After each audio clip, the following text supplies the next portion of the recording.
Part 12, 2 minggu kemudian. Tidak terasa pernikahan Mita dan Kevin sudah berlangsung 2 minggu. Mereka sudah kembali ke rumah Kevin setelah 3 hari menginap di rumah Mesya. Setelah mereka menikah, tidak ada perubahan apapun. Semua berjalan seperti biasa-biasa saja. Seakan 2 minggu kemarin tidak terjadi acara apa-apa. Sikap Kevin semakin dingin, apalagi akhir-akhir ini Mita tidak sering melihat wajah Kevin. Mita hanya melihat wajah Kevin pada pagi saja. Setiap malam, Kevin selalu pulang larut malam. Entah apa yang dikerjakan di kantornya, membuat dia pulang selarut itu. Seperti malam ini, Mita yang berada di ruang TV melirik jam yang menggantung di dinding ruangan. Jarum jam menunjukkan pukul 02.00 dini hari dan Kevin belum pulang juga. Ada kekhawatiran di dalam hati Mita. Ia tidak bisa tidur, hatinya gelisah. Ada apa dengan Kevin? Ada apa dengan perusahaan Kevin? Pikir Mita. Ceklek. Mita mendengar pintu utama terbuka. Ia langsung berdiri dan menyambut Kevin. Ya pasti itu Kevin. Mita sedikit kaget melihat penampilan Kevin yang sudah seperti tidak terurus. Bau alkohol menyeruak di pernapasan Mita. Pasti habis minum, batin Mita. Abang baru pulang? Tanya Mita lembut. Ya, jawab Kevin dingin. Ia melangkah masuk dan duduk di sofa ruang TV. Kevin mengendorkan dasinya dan membuka 2 kancing dari atas. Digulungnya tangan ke meja sebatas siku. Abang sudah makan? Apa abang ingin teh atau jahe? Diamlah Mita, saya sangat capek. Sengit Kevin membuat Mita membungkam bibirnya. Kevin bangkit dari sofa dan berjalan menuju tangga. Abang, panggil Mita. Mita mendekati Kevin. Dipegangnya bahu Kevin. Abang, jika abang punya masalah di kantor atau di mana, sebaiknya abang bercerita kepadaku. Meski aku bukan cewek berpendidikan tinggi, mungkin aku bisa mengasih saran atau menyemangati abang. Abang berhak diamlah Mita, kau banyak bicara. Saya tidak butuh kamu, apalagi saran kamu. Kamu tidak mengerti keadaan saya. Saya putus dengan Mala. Dia memilih fotografer sialan itu dibanding saya, ucap Kevin. Emosi Kevin naik turun. Tadi marah-marah dan sekarang dia sedih, mungkin pengaruh alkohol. Mita terdiam ketika Kevin mengatakan kalau dia baru saja putus dengan Mala. Astaga, jadi walaupun ia sudah menikah, tapi tetap berhubungan dengan Mala. Ya ampun, jadi selama ini sering pulang malam ia menghabiskan waktu dengan perempuan lain. Apa dia sudah lupa kalau dia sudah punya istri? Mita, seharusnya kamu tahu diri. Kamu menikah hanya karena permintaan konyol Kevin, bukan karena cinta, batin Mita. Kevin melangkah menaiki tangga tanpa Mita tahan lagi. Hatinya sangat sakit. Ia masih sibuk dengan batin dan logikanya. Seharusnya kamu tahu diri, Mit. Kamu semangat walaupun abang tidak menganggap istrinya. Tapi bagiku pernikahan itu sah. Dan bagi hidupku tidak ada permainan pernikahan. Gumam Mita menyeka air matanya yang keluar dari sudut matanya. Pagi ini Kevin terbangun dalam keadaan buruk. Ia masih menggunakan baju kerjanya yang kemarin. Ia tertidur di sofa kamarnya. Kevin merasakan kepalanya yang berdenyut nyeri. Ia ingat kemarin ia datang ke klub setelah pulang dari kantor. Flashback. Halo Malah. Iya masku. Bisa kita bertemu? Aku sangat merindukanmu. Aku juga mas, tapi aku sangat sibuk akhir-akhir ini. Sibuk karena job atau dengan fotografermu. Mas, kau ini kalau cemburu lucu ya. Dia fotografer pribadiku, jadi wajar kalau aku menghabiskan waktu berdua dengannya. Sudahlah, pokoknya malam ini aku ingin ketemu denganmu. Oke, di klub biasa. Oke, Hani. Baik, sampai jumpa. Setelah menutup teleponnya, Kevin melanjutkan pekerjaannya yang akhir-akhir ini sangat membuatnya pusing 7 keliling. Pukul 09.00, Kevin selesai dari tugasnya. Ia pergi dari kantor menuju klub yang biasa Kevin dan Mala kunjungi. Kevin sampai di depan pintu klub. Ia masuk ke dalam klub. Kevin mengedarkan pandangannya mencari sosok wanita yang ia cari. Gotcha. Kevin mengangkat seorang wanita yang ia cari di pojokan sana. Tanpa berpikir panjang, Kevin langsung mendekati wanita itu. Tapi ketika sisa beberapa meter lagi, mata Kevin membulat. Terus much yang Kevin mengeras mendengar kata-kata seperti itu. Apalagi keluar dari mulut wanita yang 1 bulan yang lalu resmi jadi pacarnya. Malah, teriak Kevin membuat dua insan yang sedang bercumbu berhenti. Mas, Pakik malah kaget. Ia langsung membenarkan pakaiannya sedikit berantakan dan bangun mendekati Kevin. Mas, benar kataku, kamu ada apa-apanya sama laki-laki brengsek ini. Maki Kevin seraya menunjuk lelaki yang tadi mencumbu Malah. Mas cukup, tadi anu apa Malah? Kamu menikmati sentuhan dia kan? Kamu lupa kamu kekasih aku, teriak Kevin. Ya mas, tapi tadi aku hilaf mas. Mas percaya aku kan? Ucap Malah meyakinkan Kevin. Apa kamu bilang? Hilaf? Aku gak mau tahu. Kamu berhentikan dia jadi fotografer kamu atau kamu putus dengan aku. Tapi mas, Mac ini sudah aku anggap saudara aku mas. Aku gak mau. Karena kamu sudah dicicipi dia kan?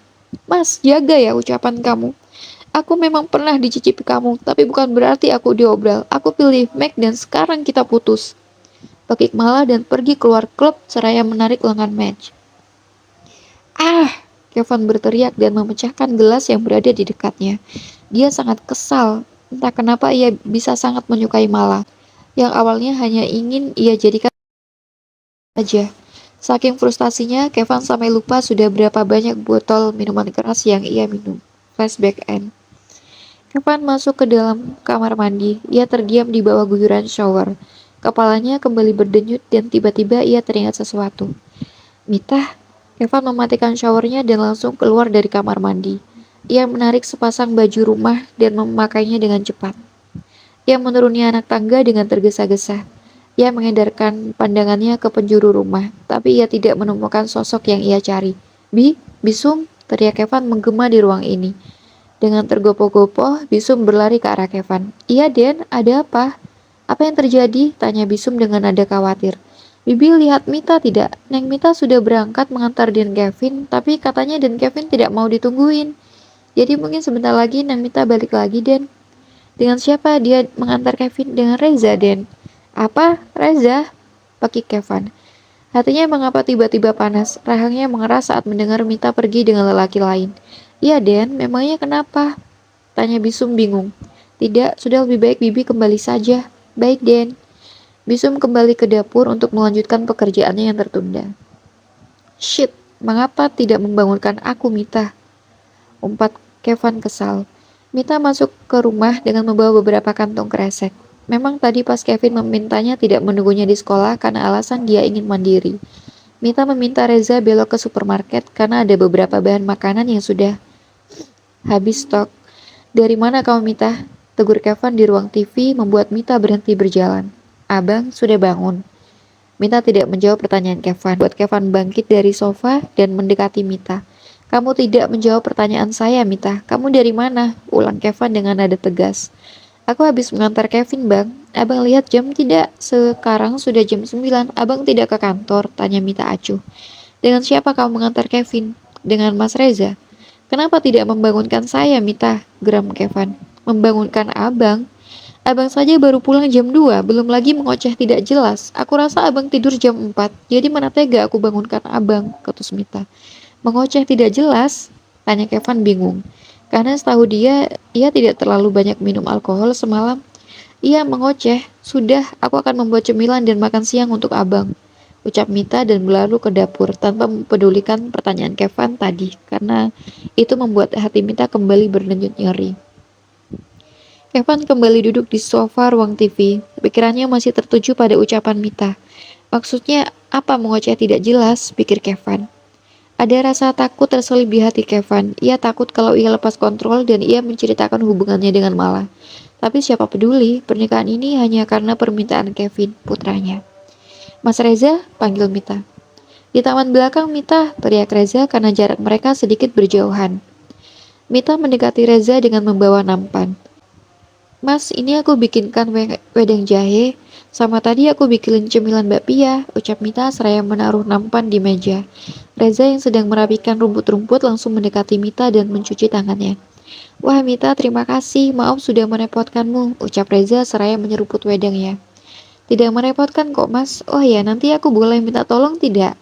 Mas Reza jemput Kevinnya sendiri ya, soalnya aku mau bikin makan siang, tadi belum sempat, ucap Mita. Baik bu. Ah, Mas Reza tidak usah pakai embel-embel bu, aku masih 19 tahun mas, ucap Mita pura-pura merajuk. Ah, tapi kau kan istri majikanku, Mrs. Smith. Tapi aku masih 19 tahun, Mas. Haha, iya iya, aku akan panggilmu Dedek Mita. Senang, ha? Itu lebih baik. Hahaha. Bah, mereka saling tertawa ria. Tanpa mereka ketahui, seseorang dari kejauhan sedang memperhatikan mereka. Jam menunjukkan pukul 11.35. Mita sedang sibuk menata makan siang di meja makan. Ia sekarang agak cepat karena Kevin tidak pergi ke kantor hari ini. Entah apa yang membuatnya tidak masuk kerja. Oh, atau mungkin karena sedang patah hati, pikir Mita. Setelah selesai menata makanan yang dibantu oleh Bisum, tidak lama suara mobil terdengar. Sepertinya Kevin sudah pulang. Assalamualaikum, Mom, teriak Kevin seraya berlari. Waalaikumsalam, sayang. Jangan lari-lari, nanti jatuh, ucap Mita dan menggendong Kevin. Mommy, Pin seneng deh bisa sekolah sendiri. Memang kenapa sih Kevin tidak mau Mommy tunggu lagi? Apa Kevin sudah tidak sayang Mommy lagi ya? Ucap Mita pura-pura merajuk. Tidak, Mom. Pin masih sayang Mommy kok. Cuma kata Liki, kalau kita mau cepat punya adik, kita harus mandiri berangkat sekolah sendiri, ucap Kevin. Mata Mita membulat ketika ia mendengar kata adik dari Kevin. Itu tandanya anak dari dirinya. Apa? Kevin mau punya adik? Tanya Mita. Mau, Mom. Nanti adiknya cewek ya, Mom. Cowok aja, Mom. Biar Kevin punya teman main, ucap Kevin antusias. Andai kamu bilang saat ada dedimu, di depan dedimu, mungkin malam ini momimu ini tidur di kamar dedimu. Tapi Bang Kevin saja belum turun dari kamarnya, batin Mita. Sekarang Kevin ganti baju dulu sama Bisum ya, Momi mau bangunkan Dedi untuk makan siang bersama. Ucap Mita menurunkan Kevin dari pangkuannya. Dedi gak ke kantor, Mami. Tidak, mungkin Dedimu kurang enak badan, ucap Mita. Tepat di depan pintu kamar Kevin, Mita menarik napas panjang. Tok tok. Abang, makan sih, ucapan Mita terpotong. Karena belum sempat Mita selesai bicara, pintu kamar Kevin terbuka dengan lebar dan menampakkan tubuh Kevin yang bertelanjang dada, sepertinya habis mandi. Ya, jawab Kevin dingin. Ia masuk lagi ke dalam kamarnya tanpa menutupnya. Mita hanya bisa berdiam kaku seraya menatap Kevin yang sedang memakai kaosnya. Selama makan siang, Kevin hanya bergeming. Ia hanya mengangguk jika Kevin mengajaknya bicara, dan hanya tersenyum ketika Kevin tertawa. Selesai makan siang, Kevin bermain dengan Reza di taman belakang. Mita membereskan piring-piring kotor bersama Bisum, sedangkan Kevin pindah ke ruang TV. Setelah selesai mencuci piring, Mita menghampiri Kevin. Abang ingin minum tidak? Tanya Mita. Ia berusaha bersikap biasa-biasa saja walaupun hatinya sedang tidak biasa-biasa saja. Aku ingin kopi susu, Mita, sahut Kevin tanpa melirik Mita. Mita kembali ke dapur dan kembali lagi ke ruang TV dengan membawa nampan. Ini kopinya, Bang, dan ini aku baru saja membuat bakpia untuk cemilannya, ucap Mita seraya menaruh cangkir kopi dan toples bakpia. Ya, sahut Kevin masih dingin. Mita duduk di samping Kevin. Ia ingin tahu apa reaksi Kevin jika Mita duduk di sampingnya. Cukup lama Kevin bergeming dan tidak bereaksi. Mita sudah tidak kuat dengan suasana sunyi ini. Mita sungguh membenci suasana sunyi ini. Abang, panggil Mita pelan. Mita berusaha memulai dengan nada rendah. Ya, sahut Kevin dingin. Akhir-akhir ini abang sering pulang malam, lebih tepatnya larut malam. Memang ada masalah apa dengan perusahaan abang? Tanya Mita gugup. Ia takut salah bicara. Dek. Kevin tiba-tiba mati kutu. Tubuhnya menegang ketika Mita menanyakan hal itu. Ya, jawab Kevin masih acuh. Abang, jika ada masalah, entah dari kantor atau dari luar, aku siap kok jadi pendengar setia abang. Setidaknya walaupun aku tidak mengerti tentang pekerjaan abang, tapi aku bisa Cukup, Mita. Kau tidak tahu masalah saya. Kau tidak akan mengerti. Bentak Kevin tanpa menunggu Mita menyelesaikan bicaranya. Dek. Mita tertegun saat Kevin membentaknya. Yang semakin membuatnya membeku adalah kata-kata yang keluar dari mulut Kevin. Sama persis saat Kevin mabuk. Atau... Entahlah, Mita tidak bisa berpikir lagi. Pikirannya kalah dengan rasa nyeri di hati. Aku memang tidak mengerti, Bang. Aku memang belum pernah merasakan sakitnya putus cinta. Tapi aku pernah merasakan sakit hati karena cinta. Setidaknya, aku bisa kasih semangat untuk abang. Isak Mita, tanpa sadar air matanya mengalir keluar. Mita, setidaknya jika abang tidak menganggap aku istri abang, anggaplah aku sebagai teman curhat abang. Itu lebih baik, Bang. Aku tahu pernikahan ini hanya karena keinginan Kevin, bukan berdasarkan cinta. Tapi, Hicks, izinkan aku tahu apa yang sedang menimpa Abang. Mita semakin terisak. Ia menangis tanpa suara, membuat hati Kevin kembali berdenyut nyeri. Entah kenapa jika melihat Mita menangis, hatinya selalu sakit, seakan ia juga merasakan sakit hatinya Mita. Mita, berhentilah menangis, ucap Kevin datar. Mita menghapus air matanya, mencoba untuk tegar di depan Kevin. Baiklah, jika abang tidak mau bicara. Mungkin lain waktu abang akan terbuka sama aku, ucap Mita seraya tersenyum kecut. Iya, sahut Kevin dingin. Sebenarnya bukan kata itu yang ingin Kevin keluarkan. Sebenarnya kata maaf yang ingin Kevin keluarkan. Tetapi egonya menahan untuk tidak mengatakan kata itu. Mita berdiri dan pergi ke arah dapur. Kevin hanya bisa menatap punggung Mita yang perlahan hilang dari hadapannya. Maafkan aku, Mita.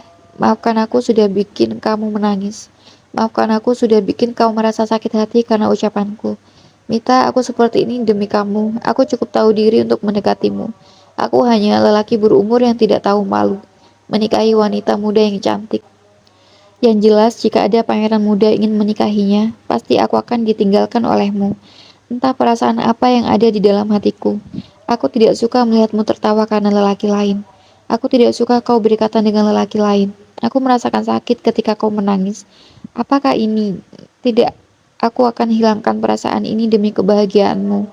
Demi masa depanmu, batin Kevin. Di dapur, Mita menumpahkan semua air matanya yang ia tahan di hadapan Kevin. Entah mengapa ia merasakan sakit hati oleh ucapannya sendiri, yang meminta Kevin menganggapnya sebagai teman curhat, bukan istrinya. Abang, aku memang belum merasakan sakitnya putus cinta, tapi aku baru saja merasakan sakit hati karena cinta. Cinta yang bertepuk sebelah tangan, cinta yang tidak terbalas lebih sakit dari putus cinta. Andai abang tahu, aku sudah jatuh cinta sama abang sebelum pernikahan ini. Ya Tuhan, tolong beritahu kepadanya kalau ada hati yang ingin masuk ke dalamnya. Ya Tuhan, ampuni aku karena sudah mempermainkan pernikahan ini, batin Mita.